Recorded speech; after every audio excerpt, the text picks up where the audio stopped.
Olá, Olá, boa Jorge, noite. tudo bem? Boa noite. Tudo Estou fazendo bem? a apresentação aqui, Jorge.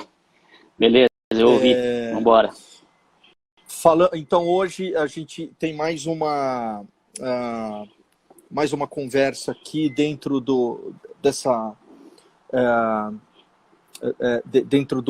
desse projeto que a gente convencionou chamar de Café com Leite. Lente. Leite não, lente. E você mudou a Lente. mise-en-scène também, tá? Eu Fundo mudei, eu Globo mudei. News. Fundo Globo News. Eu mudei, exato. Coisa Tá mais bom. clichê hoje é você ter uma livraria, né? Livros atrás de quem fala, né? Tudo bem. Mas vamos lá. Bom, Vamos lá. então, antes da gente começar, um grande abraço para todos os nossos amigos, todo mundo que nos acompanha, todo mundo que acompanha as lives e os conteúdos produzidos pelo INC. Sejam bem-vindos, tá? Eu sou o Renê, aqui embaixo aqui de mim, o Jorge. Nós somos amigos, grandes amigos, e conduzimos o projeto de desenvolvimento de aulas no INC já há 7 anos, né, Jorge? Exato. 7 anos. Mas vamos lá, Legal. que tem muita coisa para falar. Vamos embora. Tem muita coisa para falar. Pessoal, hoje, o que a gente propôs, né, como conversa aqui para vocês? Como é que o cinema de horror, especificamente o cinema de horror, pode nos ajudar a entender um pouco sobre o momento que a gente vive, né? E a gente quer usar isso como pano de fundo para tentar entender como o horror foi se ressignificando, ao menos nas últimas 5 décadas, quando ele passa a ser um gênero do cinema cada vez mais celebrado por cineastas e pela crítica, para além de um certo cinema considerado menos engajado ou sério, ou classicamente produções do cinema convencionado chamado cinema B, ou sem muitas pretensões, né? Isso Aí eu me lembro... muda... Oi. Pode falar. Não, Não, isso muda a partir do finalzinho da década de 60, quando o cinema americano, especificamente o cinema americano, entra naquilo que a história convencional chama de Nova Hollywood, e é sobre isso que a gente quer tentar discutir com vocês aqui, ou seja, as transformações desse gênero desde essa época do tempo, desse momento, ou daquele momento, né? Transição dos anos 60 para os anos 70, até os dias atuais. Pode falar, Jorge. Justo. E aí eu me lembro de dois, né? Dois filmes incríveis nesse sentido, já da década de 70, né? Final da década de 60. Um é do Don Siegel, Invasores de Corpos, que era um terror um tanto... Um terror que flertava com a ficção científica, porque mostrava a invasão de alienígenas que se apossavam dos corpos dos seres humanos para dominar o planeta Terra. Para além de ser uma invasão alienígena, naquele momento específico, Invasion of the Body Snatchers era claramente uma analogia à penetração, ao medo que o americano tinha da penetração do comunismo no seu país. Certo? Eu acho que o Invasores de Corpos do Don Siegel é um bom prólogo para como o gênero do terror ele dialoga com os principais medos do seu tempo, né? O filme do Don Siegel é dos anos 50, né, Jorge? Tô checando aqui no meu... Invasores de Corpos é um filme que ganhou, uma história que ganhou muitas revisões no cinema. Eu me lembro talvez a versão mais famosa, a do Philip Kaufman, do final dos anos 70, com o Sutherland como ator principal. Talvez seja a versão mais celebrada desse filme, mas ela ganhou pelo menos 3 ou 4 versões, obviamente incluindo aí a versão do Don Siegel. E esse filme do Don Siegel, né, ele... Fala, Jorge. Que na realidade ele é de 1956 e no Brasil ele ganhou o título de Vampiros de Almas. Mas na realidade Invasion of Body Snatchers. Então esse filme, ele é um típico exemplo de como o horror se apropriava de alguns elementos, o conceito do horror cósmico, que é um horror que tenta compreender os medos mais primitivos da humanidade a partir de determinadas ameaças que não são necessariamente conhecidas por um mundo ou pelo mundo racional das nossas vidas, ou mesmo pelo legado de algum folclore, de alguma tradição literária. É um horror que ele tem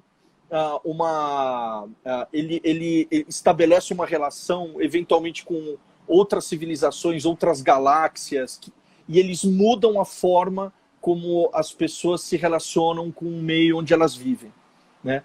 E o autor que mais produziu literatura nesse sentido foi um sujeito bastante polêmico chamado Lovecraft. D.M. Lovecraft. E foi um autor que basicamente escreveu... H.P. Lovecraft. H.P. Lovecraft.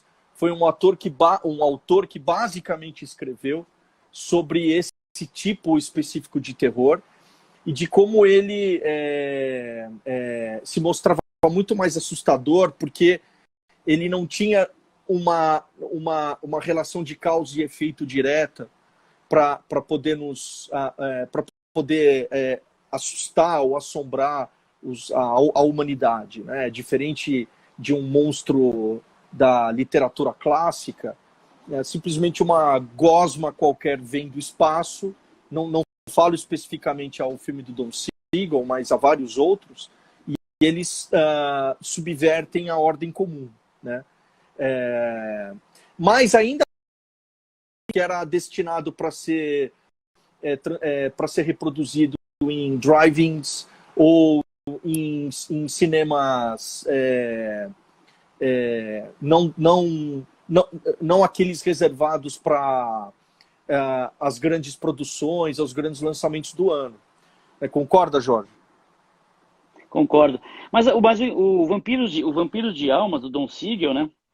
Ele tem um propósito claro, né? Ele foi produzido no auge da Guerra Fria, né? Então o medo do comunismo, do comunismo, que vale frisar naquele momento, ele foi de 1956, e o medo do comunismo era uma coisa concreta em solo americano, e ele foi feito com esse propósito. Os alienígenas que invadem os corpos das pessoas, eles representavam esses comunistas que pareciam-se muito com qualquer pessoa, mas que não eram como qualquer pessoa, né? Mas tinha um propósito claro, né? Que era reforçar esse medo e fazer com que o espectador, que a audiência, que a plateia permanecessem antenadas, permanecessem diligentes de que o comunismo estava ali, e que se a guarda abaixasse, eles entrariam em solo americano e ocupariam os espaços que eram ocupados por americanos. Então, esse filme ele representa muito bem a histeria do anticomunismo americano, das comissões parlamentares de inquérito do senador MacArthur, enfim, o famoso macartismo que começou a caçar as bruxas dentro de Hollywood para tentar encontrar dentro da comunidade artística americana alguém que se simpatiza. Mas mesmo hoje, sendo um filme celebrado, e foi de fato um grande sucesso, ainda assim era considerado um gênero menor. Trabalhadores vão para a rua para discutir o status quo, né? Então aconteceu atrás da cortina de ferro com a Primavera de Praga, aconteceu em Paris, aconteceu nos campos das universidades americanas e aconteceu nas ruas do Brasil e de outros países da América Latina. Então é um momento de muita instabilidade, principalmente, ou seja, do ponto de vista das pessoas mais conservadoras, mais distantes do embate político, aquele é um mundo de muita incerteza e, portanto, um mundo muito assustador. E aí 2 filmes estreiam em 68 e mudam a forma como o cinema enxerga o terror, entendendo que o horror, a partir desse momento, seria um laboratório extraordinário para discutir coisas bastante importantes daquela contemporaneidade.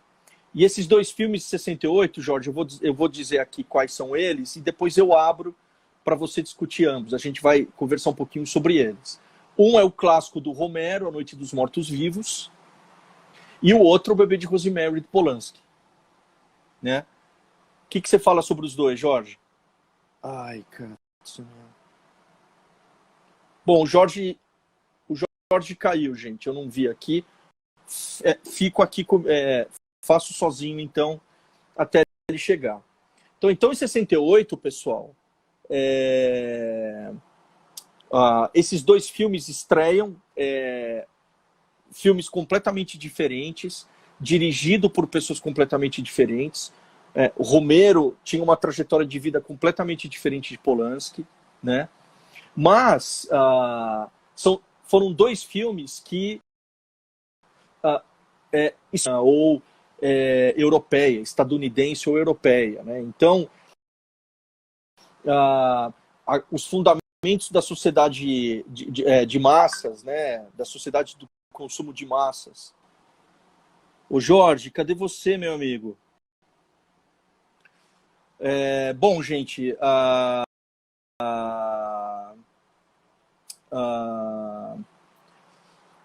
voltando, então você tem esses dois filmes que foram muito importantes para o cinema naquele momento, e eles, à sua maneira, capturaram um pouco dos medos que existiam naquele momento. Então, falando primeiro do filme do Romero, de A Noite dos Mortos-Vivos, para quem nunca conhece,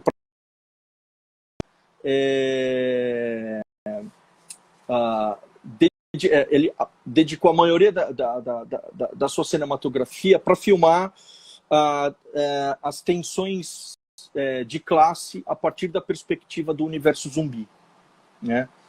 Então, e na Noite dos Mortos-Vivos, é importante entender isso, todo o filme se passa numa cabana, num lugar provavelmente no sul dos Estados Unidos, e essa cabana concentra ali personagens muito característicos da sociedade estadunidense daquela época. Então você tem um casal você tem uma mocinha, e é engraçado isso, o George Romero, ele subverte esses estereótipos desse gênero, e ele coloca lá como papel de protagonista, mas não anuncia o ator como protagonista no começo, não apresenta o personagem do Homem Negro como o protagonista no começo do filme, mas ele aos poucos começa a se destacar pela sua liderança, pela sua capacidade de ação, e o filme estabelece lá um laboratório, um microcosmos de todas as tensões da sociedade americana. Então, o fundamentalismo religioso, o racismo mais irracível, o próprio conceito de democracia, e o que a gente pode... E o morto-vivo, a praga do morto-vivo é simplesmente um choque. E o filme basicamente se passa numa cabana, e ele está cercado de mortos-vivos, né? E os mortos-vivos, eles oferecem aí toda a estética zumbi oferece um laboratório narrativo, estético, para um novo subgênero do horror que toma de assaltos toma de assalto o cinema. O cinema nunca mais largaria os zumbis, né? Que já tinha já era um tema explorado no cinema, mas não com a mesma violência, com a mesma...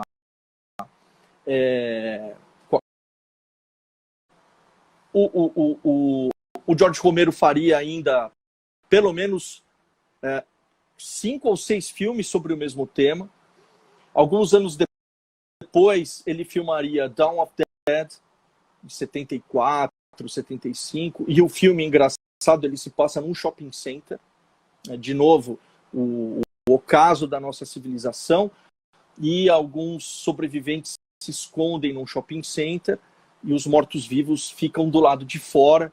E, obviamente, o George Romero está criticando o nosso consumismo exacerbado, a nossa relação com as coisas e com esse capitalismo mais descontrolado, né?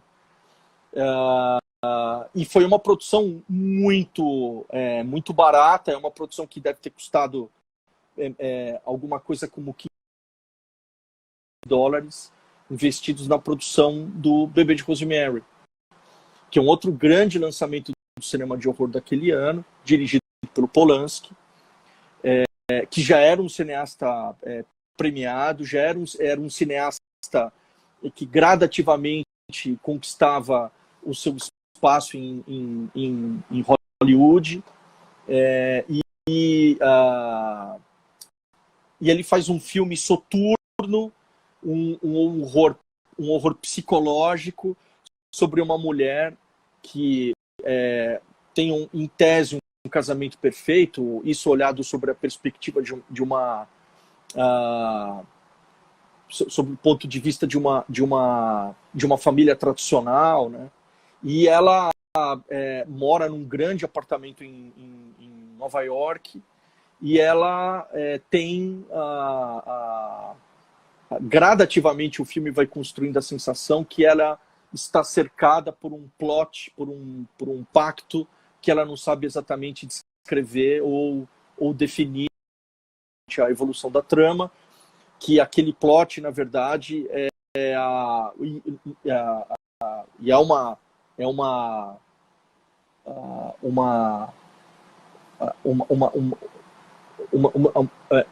um painel bastante assustador, né, principalmente do ponto de vista da mulher grávida, de que aquela personagem, na verdade, ela estaria esperando o filho do demônio, né?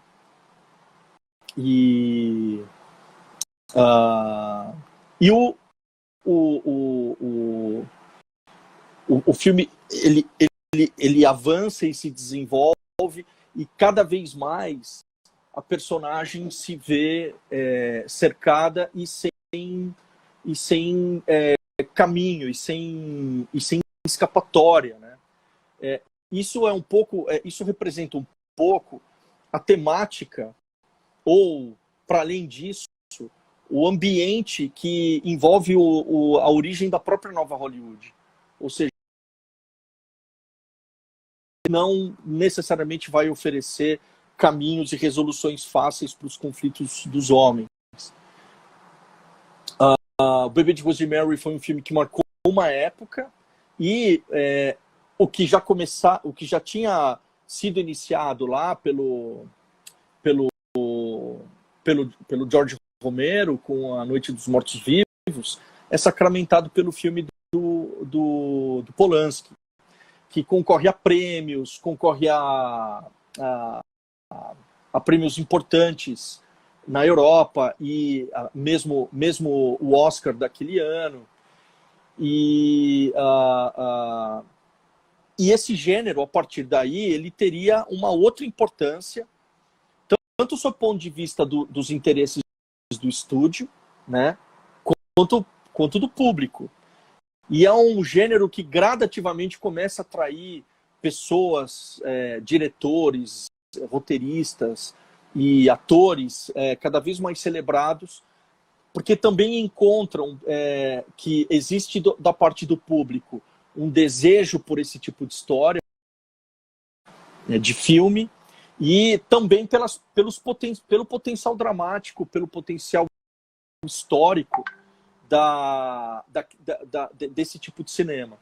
Eu ainda me lembro, obviamente, isso em 70, o Bebê de Rosemary é de 68, em 73 tem a estreia do que é para muita gente o filme mais assustador de todos os tempos, que é O Exorcista, do William Friedkin, baseado num livro do William Peter Blatty, que só um minutinho, gente. O Jorge diz que ele me mandou convites, mas eu não consigo achar, gente. E aí, em 73, tem o filme do William Friedkin.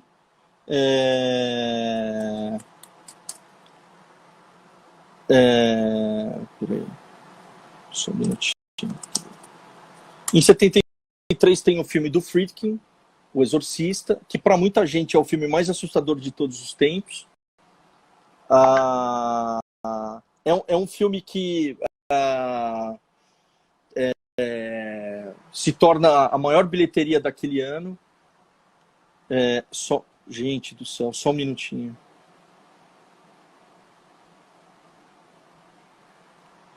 Bom, acho que agora o Jorge vai, gente.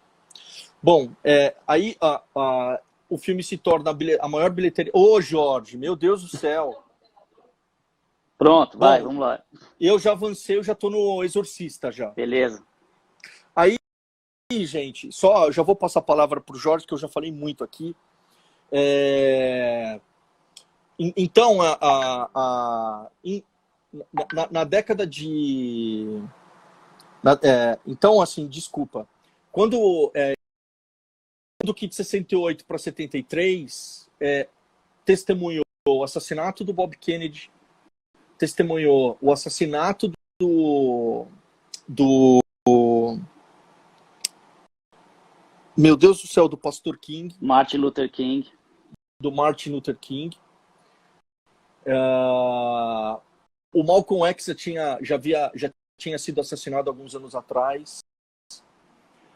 O aprofundamento da participação americana no Vietnã. Uma campanha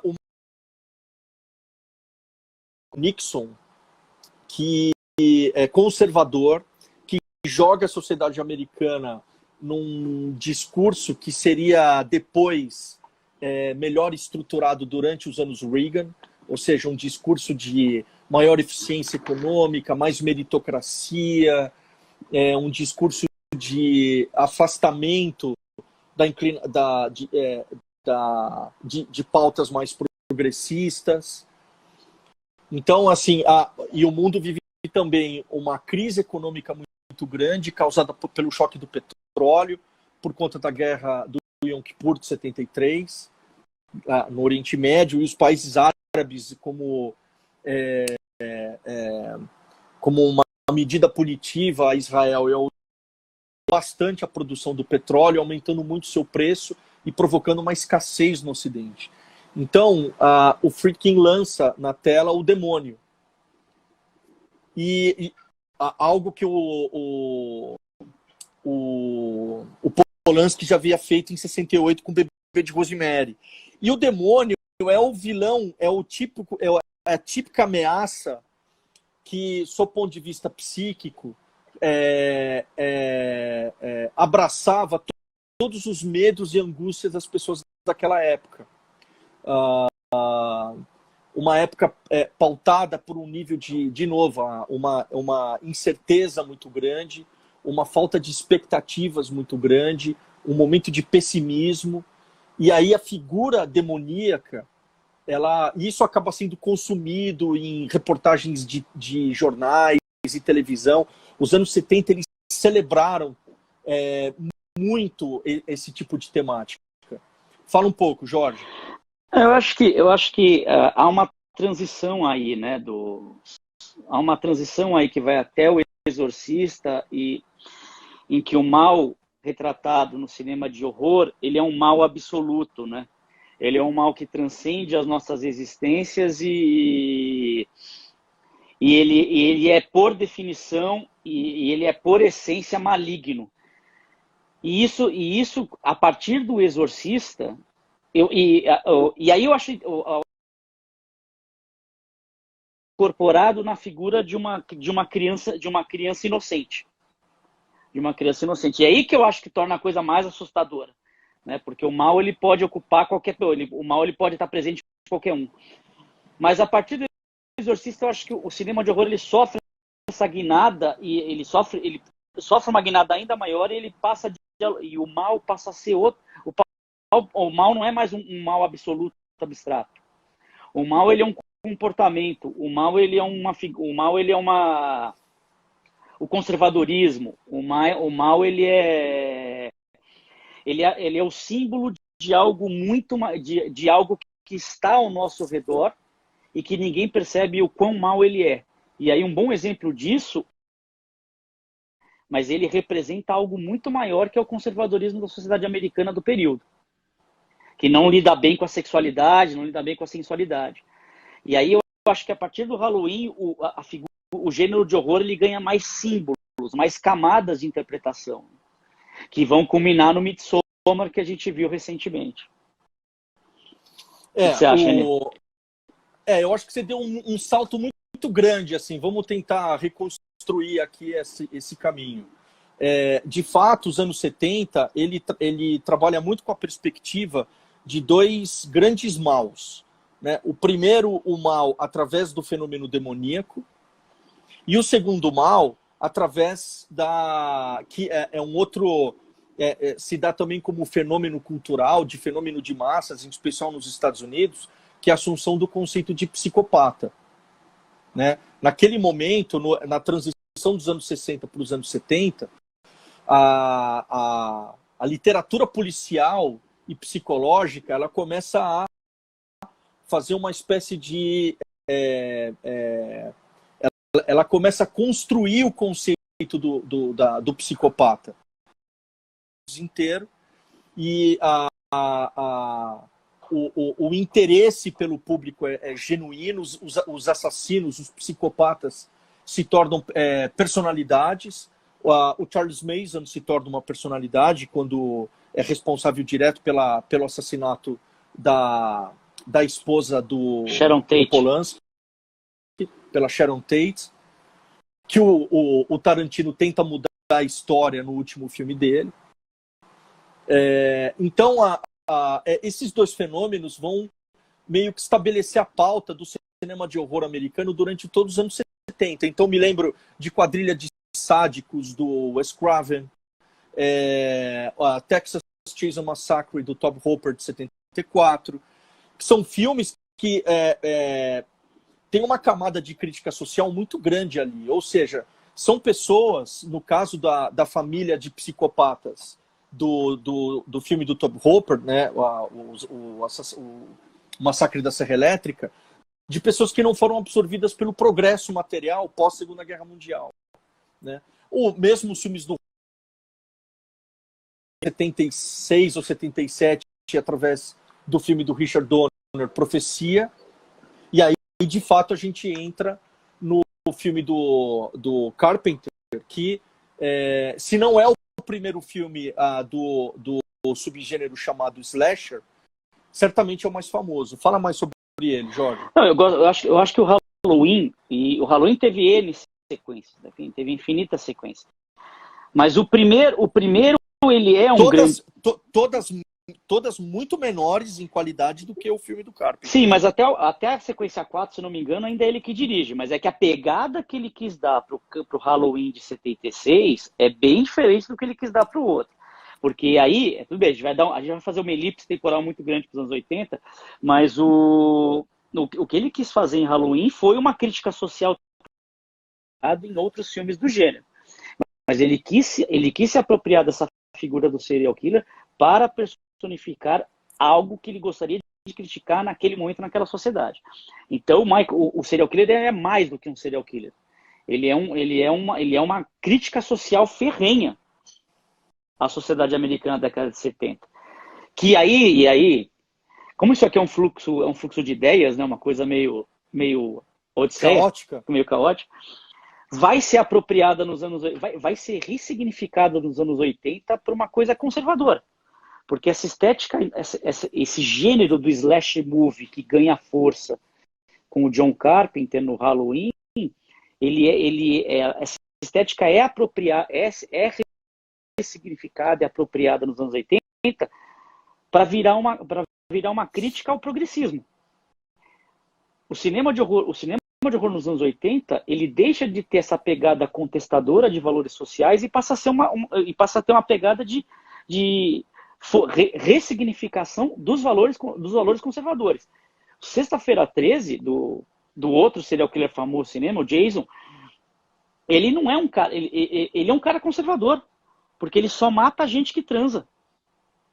Todo mundo que transa morre pelas mãos do Jason. E aí o Scraven até brinca com isso no filme Pânico. dele, o Pânico. Né? E aí a mensagem que o Jason passa no Sexta-feira 13 é: jovens, não transem, porque se você transar, você vai morrer. E você vai morrer da maneira mais horrível. Nos anos 80, quando politicamente o mundo dá uma guinada para a direita, né, para o conservadorismo, ele também é ressignificado. E o cinema de horror passa a dar força para essa ideia conservadora, essa visão conservadora de mundo. O que você acha, e a maior prova... Não, eu concordo com você. E a maior prova do que você está falando é verdade.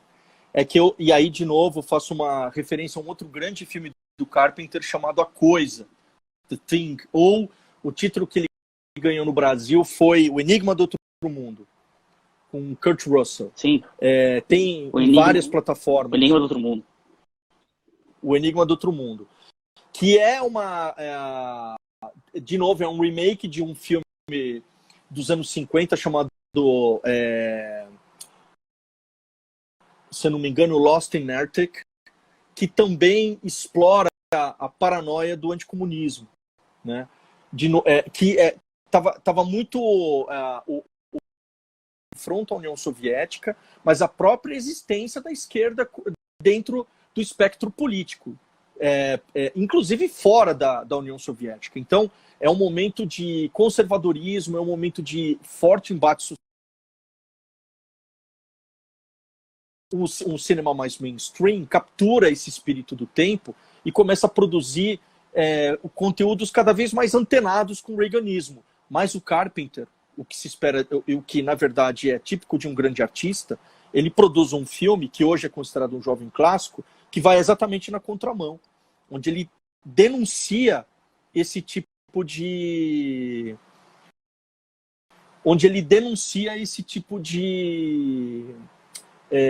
coisa. Então, The Thing é a história de algumas pessoas que trabalham numa estação de pesquisa na Antártida e eventos estranhos começam a acontecer, uma força alienígena que se apropria dos corpos e das formas orgânicas, corrompendo aquelas formas orgânicas e se espalhando. Então, o filme brinca com a perspectiva de que você não sabe quem daquelas pessoas que habitam aquela estação de pesquisas foi ou não contaminado, entre aspas, por essa inteligência alienígena. Então, grande Carpenter, que basicamente dedicou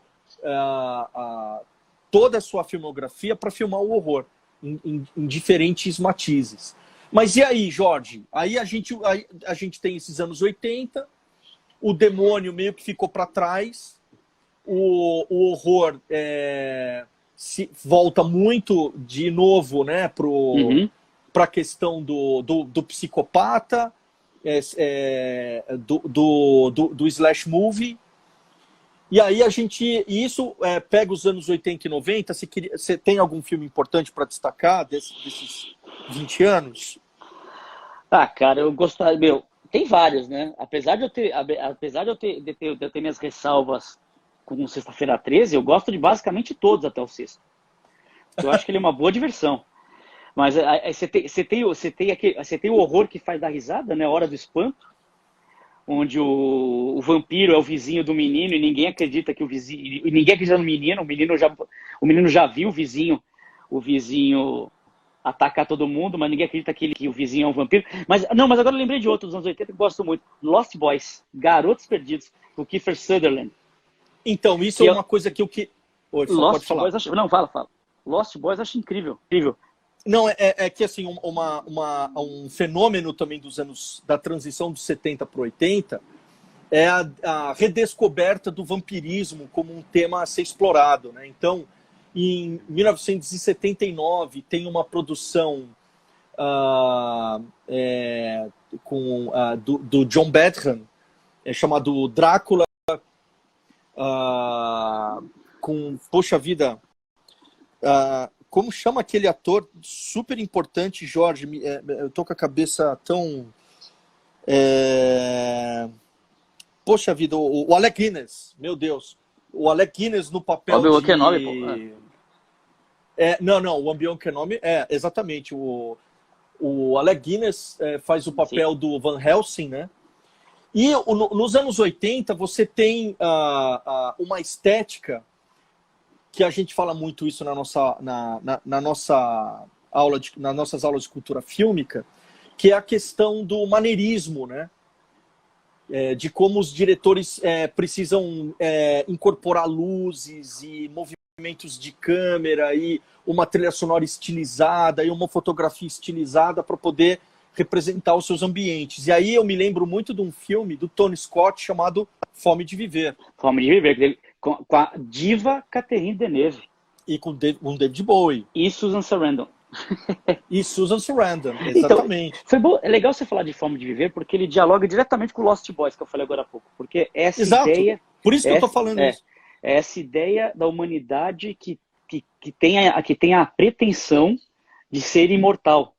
E que para ser imortal ela faz de tudo e qualquer coisa. Só que a diferença é que no Lost Boys são jovens hedonistas, superficiais ao extremo, e inclusive o Joel Schumacher faz essa crítica no filme, mas que justamente por serem superficiais e hedonistas, eu acho Lost Boys extremamente rico nesse sentido. Sem dúvida. E Lost Boys, ele faz uma intersecção de dois gêneros que estavam muito em moda naquela época, que era exatamente o filme do tema do vampirismo e dos filmes de adolescentes. É como se o cara misturasse Drácula e Clube dos Cinco e fizesse um filme. E o Lost Boys tem essa pegada. Vários atores ou alguns dos atores, Corey Feldman, por exemplo, que era o típico ator dessa época, ele trabalha, ele tá em The Lost Boys, né? Então, Corey Feldman, o René, tá o Corey Feldman, o Corin Hine e o Kiefer Sutherland, que anos depois ele ia ser o Jack Bauer. Sutherland. Aliás, esses dois Coreys, eles foram, eu ouso dizer, dois dos príncipes do cinema juvenil dos anos 80, né? Goonies, Sem Licença para Dirigir, o cara tava em todas nos anos 80. Sem Licença para Dirigir é Dude, I Lost My... Como que é? Não, Dude, esse é o cara onde está meu carro. Dude, Where Is My Car? Exatamente. Sem Licença para Dirigir é o moleque que ele vai conquistar a rainha do colégio, mas ele não tem carta, então ele precisa dar um jeito. O Dude, Where Is My Car é pauta... O cara onde está meu carro é pauta para outra live que fosse sobre filmes comédia sem o menor sentido. Não, exato. Aí, gente, um outro tema que eu queria explorar, que eu acho que vai ser um terror que vai habitar ainda sem muito destaque os anos 80 e os anos 90, até a transição importante para os anos 2000, é aquilo que eu falei mais cedo, que é a herança da literatura do Lovecraft, chamado, assim convencionado, horror cósmico. Porque o horror cósmico é a intersecção da ficção científica, ela é a intersecção do mundo dos sonhos, da corrupção do mundo, da corrupção material, psíquica, lógica, do mundo em que vivemos, jogando monstros que não são muito compreendidos pelos personagens ou mesmo espectadores na tela, né? Produzindo um cinema bastante original e que foi uma peça importante desse subgênero, pelo menos durante essas 2 décadas. Então, por exemplo, Jorge, A Mosca, do Cronenberg. Sim, sim. Tudo bem que é a refilmagem da refilmagem de uma história original dos anos 50, que é A Mosca da Cabeça Branca. Mas A Mosca, do David Cronenberg, ele é seminal. Ele é seminal. Não só na estética grotesca e horripilante, mas no que ele se propõe a fazer. Exato, assim, né? Quer dizer, é um filme que faz... Isso não é novo, mas o Cronenberg faz isso com muita originalidade, né? Ele é um filme que nos alerta para os perigos da ciência quando ela se desenvolve sem nenhuma discussão ética, né, sobre os seus caminhos, quando o próprio conteúdo egóico do ser humano ele acaba corrompendo e subvertendo o próprio sentido da ciência, né? Então, outros filmes, o Carpenter, por exemplo, fez vários filmes assim. Por exemplo, Memórias do Homem Invisível, meu Deus do céu, Eles Estão Entre Nós. Sim. Eles Estão Entre Nós é um filme que ele é quase que uma referência dos anos Reagan, né? É um trabalhador de rua, desempregado, que acha um óculos escuro na rua e, ao colocar, ele percebe que ele é capaz de enxergar seres alienígenas, que, na verdade, já se apropriaram de todo o poder econômico e político na Terra, né? De novo, esse horror que ele não tem raízes na espiritualidade ou em personagens que já foram descritos pela literatura. Os anos 90 também vão apresentar filmes dessa monta. Você sabe que a gente... Fala, René. Não, não, pode falar, pode falar. Legal, legal entrar nos anos 90, porque o cinema de horror dos anos 90 não é todo, na realidade. Mas tem um particular que foi lançado em 1999, que ele prenuncia essa estética do reality show e do falso documentário. Ele prenuncia essa obsessão que a juventude, que o mundo, melhor dizendo, a partir da década do século seguinte, tem em se apresentar o mais realista possível na sua intimidade, 24 horas por dia, 7 dias por semana, que é o A Bruxa de Blair. A Bruxa de Blair foi um divisor de águas no cinema de horror por alguns motivos. Primeiro, porque foi o primeiro que criou na realidade, em âmbito cinematográfico, um universo que transcendia o filme. Então a campanha de marketing foi toda feita por meio de uma homepage, e eu gosto de falar homepage porque é o termo usado na época. Então a homepage foi toda criada como se realmente houvesse a lenda de uma bruxa na cidade de Blair, certo? E que quando o filme foi lançado, foi um estouro.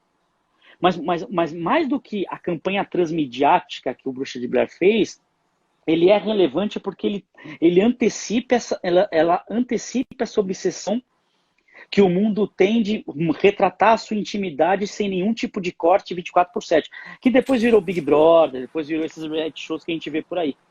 Mas a Bruxa de Blair era isso, era a história de uma juventude que vai explorar essa lenda da Bruxa de Blair e que em momento algum ela para de se filmar, mesmo correndo o risco, porque ela não pode parar de se filmar, porque se ela parar de se filmar, ela perde a permanência. Ela não entra para a história, ela se torna um nada, um ninguém. E o Bruxa de Blair, ele antecipa isso. Eu acho que o Bruxa de Blair é um divisor de águas, porque depois do Bruxa de Blair teve a Atividade Paranormal, anos depois. Não, você tem todo um... A Bruxa de Blair criou um subgênero. Criou um subgênero. Ele foi o precursor dos mockumentaries, né? Os falsos documentários. Porque o que a gente assiste... Inclusive tem um falso documentário no Amazon Prime. A Amazon Prime está me pagando, mas tem um falso documentário na Amazon Prime chamado A Possessão de Altair.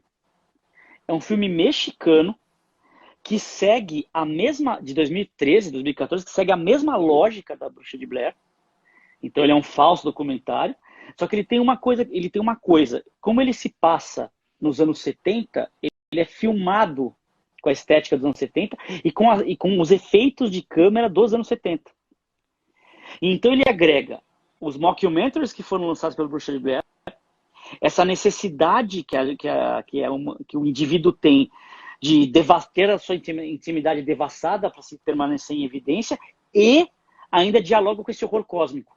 Porque a possessão não necessariamente é uma possessão, entendeu? Tem um horror que você não sabe de onde vem e que realmente pode vir de outras órbitas, entendeu? É esse horror cósmico que o René falou, que falou algum tempo atrás. Não, Vale muito a pena também. O Jorge, Bruxa de Blair, a despeito das qualidades que o filme tem, ou se ele sobrevive a 20 e tantos anos, 20 anos, né? Se ele, sobrevive, e como sobrevive. ele envelheceu... Em 99, sobrevive. Exato. Assim, de como ele vai sobreviver daqui a 20 anos, né? Como o cinema vai se voltar para a Bruxa de Blair. Sem dúvida alguma, ele foi um dos filmes mais influentes nesse gênero de todos os tempos. Né? Sim, sim. Agora, você sabe que... Não, eu só queria antes, assim, o Antônio fez uma pergunta para nós lá atrás, e eu só queria dizer para ele que eu acho que ele está coberto de razão. É assim, ele fala, vampiros representavam a classe dominante, enquanto os zumbis eram os desqualificados, ou os desqualificados, ou o povão, de maneira geral. Eu concordo com essa abordagem, Antônio. E você, Jorge? Não, eu concordo, mas tem um filme de zumbi, que eu acho que você falou quando eu tive meus problemas técnicos, que é a terceira continuação de A Noite dos Mortos-Vivos, de George Romero, que os zumbis representam a classe média alienada. Porque o Dawn of Dead. É o Dawn of Dead, que é a Madrugada dos Mortos. A ação se passa num shopping center, tá todo mundo confinado num shopping center, e aí eles estão lá vendo zumbis andando pelas galerias do shopping, aí um dos personagens fala pro outro, olha, eles estão tentando entrar nas lojas, eles se lembram, e quem quer entrar nas lojas são zumbis. Então, é a classe média alienada cujo único prazer na vida é comprar. Mas a Madrugada dela subverte não, ela relê isso de uma... Ela aprofunda, eu acho. O George Romero, com Dawn of Dead, ele aprofunda um tema que ele já mostra de forma contundente na Madrugada dos Mortos. Bom, mas voltando lá para os anos 90, a gente está fazendo uma espécie de retrospectiva, né? Então, qual é o momento político que a gente encontra, né? É a queda do Muro de Berlim, o anúncio, é a queda das ditaduras do Bloco Soviético de 1990, é a expectativa de uma hegemonia de um certo capitalismo que o Oliver Stone denuncia no seu filme Poxa vida, gente, eu tô mal de cabeça hoje. Aqui, o Jorge caiu de novo, gente. Então, mas é a denúncia daquele capitalismo que o Oliver Stone denuncia no filme dele de 1986, que talvez tenha sido um dos seus filmes mais importantes. Wall Street, Poder e Cobiça. Wall Street, onde o Poder personagem dele, o Gordon Gekko, ele tem uma frase que define, na verdade, esse momento, né? Ele diz assim que a ganância é bom. Ele está fazendo uma palestra para estagiários ou trainees do seu fundo de investimento, e ele faz Michael Douglas, né, o personagem é o ator que interpreta o Gordon Gekko, e ele diz a ganância é boa, né? Essa frase ela é lapidar para definir toda uma época, né? O cinema de horror então se aloja ou nos filmes, nos slash movies mais preguiçosos, ou vão se refugiar no cosmicismo de diretores como Carpenter e outros. Magé, deixa eu só falar um negócio. O Luciano falou do Daybreak. O que você queria você falou do Daybreak do Stallone, o René? E aí tem a Magé. A Magé não falei nada. Tá. Aí a Magé perguntou onde Tá. A Magé perguntou onde o Iluminado se encaixa nesse panorama. Eu acho que o Iluminado ele caminha para, né, como boa questão da obra do Kubrick. Porque o Iluminado, ele não tem uma... O Iluminado, ele não está referenciando a nada, né? Eu acho assim, de novo, concordo com você, o Kubrick construiu uma carreira muito independente, né, muito solitária, inclusive. Né? Eu acho porque, que eu acho que o Iluminado... é só uma coisa, Jorge. O Iluminado, certamente o Kubrick se sentiu encorajado para fazer o Iluminado porque ele percebeu o potencial do cinema de horror em função de todas as experiências dos anos 70.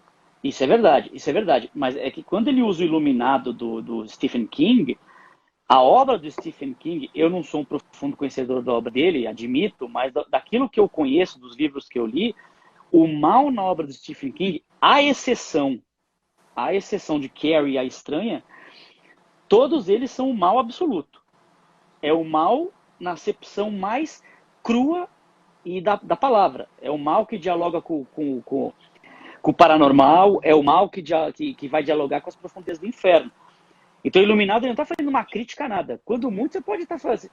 Assim, no limite, você poderia até dizer que ele está fazendo uma discussão sobre a esquia e o processo de enlouquecido, né? Mas... Para quem estuda a carreira do Kubrick, ele tem aí alguns biógrafos, mas e todos esses biógrafos são unânimes em apontar que o grande barato do Kubrick, a oportunidade que o Kubrick encontrou em filmar um livro do Stephen King foi basicamente foi basicamente se voltar para o tema que, na verdade, definiu toda a sua filmografia, que é a queda da racionalidade.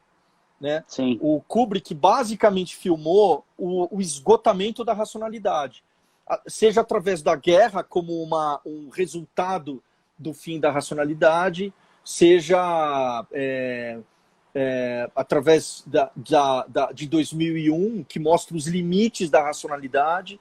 No Iluminado, e isso deixou o Stephen King furioso, o Kubrick ele diminui bastante a carga, como eu posso dizer, ele diminui muito a carga do sobrenatural. Ele diminui muito a incidência do sobrenatural. Destacando muito o esgarçamento psicológico do personagem do meu Deus do céu, Jorge. Do Jack Nicholson. A Magia então, assim, falando que foi o melhor. Peraí, a Magia falando que foi o melhor filme de terror de todos os tempos. Pô, Magia, você devia ter proporcionado esse debate 2 semanas atrás quando a gente estava em aula, hein? Ia dar uma discussão se é realmente o melhor filme de terror ou não. Beijo. Agora, gente, então, só para terminar, o Kubrick ele não estava. Ele estava querendo, na verdade, entender, olha, como um hotel isolado nas montanhas, cercado de neve, que vai isolar uma família durante 6 meses, quais são os efeitos para o esgarçamento psicológico dessas pessoas. Bom, Jorge, a gente precisa... A gente está chegando no final da live. Eu acho que a gente já está me avisando. Eu acho que a gente tem que fazer uma nova live para discutir algumas coisas que são importantes. O cinema do Jordan Peele, que é um cinema de terror extremamente politizado e totalmente antenado às questões do movimento negro contemporâneo. A gente não pode se furtar a discutir isso, em especial Us, e a questão do empoderamento feminino sob a ótica do sagrado, que está muito presente no mito do Ari Aster. E, de certa maneira, no hereditário dele. Mas a gente não vai dar tempo, eu acho, claro, mas a gente... Exato. O que eu acho que a gente deve aproveitar, talvez na próxima semana, porque toda essa live hoje foi investida para a gente discutir, destacando os highlights do cinema de horror do final dos anos 60 até aqui. Então, acontece um fenômeno que é a transição dos anos 90 para os anos 2000, que também, em função dos choques externos, 11 de setembro, recessões econômicas, também dão um novo impulso e um novo formato para o gênero do horror e os seus subgêneros. Né? Então, para a semana que vem, a gente quer basicamente esgotar o que a gente tem visto sobre o cinema de horror, qual é a sua importância para entender o momento atual e quais são os seus caminhos. É isso aí. Quero falar muito sobre cinema de horror brasileiro também. Jorge, dá suas palavras finais. Gente, desculpa os problemas tecnológicos. Nos procure o link no Facebook, no Twitter e nas demais redes sociais. Contem conosco e até tchau. Gente, desculpa de novo por todas essas quedas de sinal. Eu acho que vocês têm enfrentado também uma queda da qualidade das suas redes, assim como acontece na minha casa e na casa do Jorge. Esperamos nos encontrar novamente. Um grande abraço, bom final de semana. Tchau. Até semana que vem com mais Cinema de Horror. Tchau.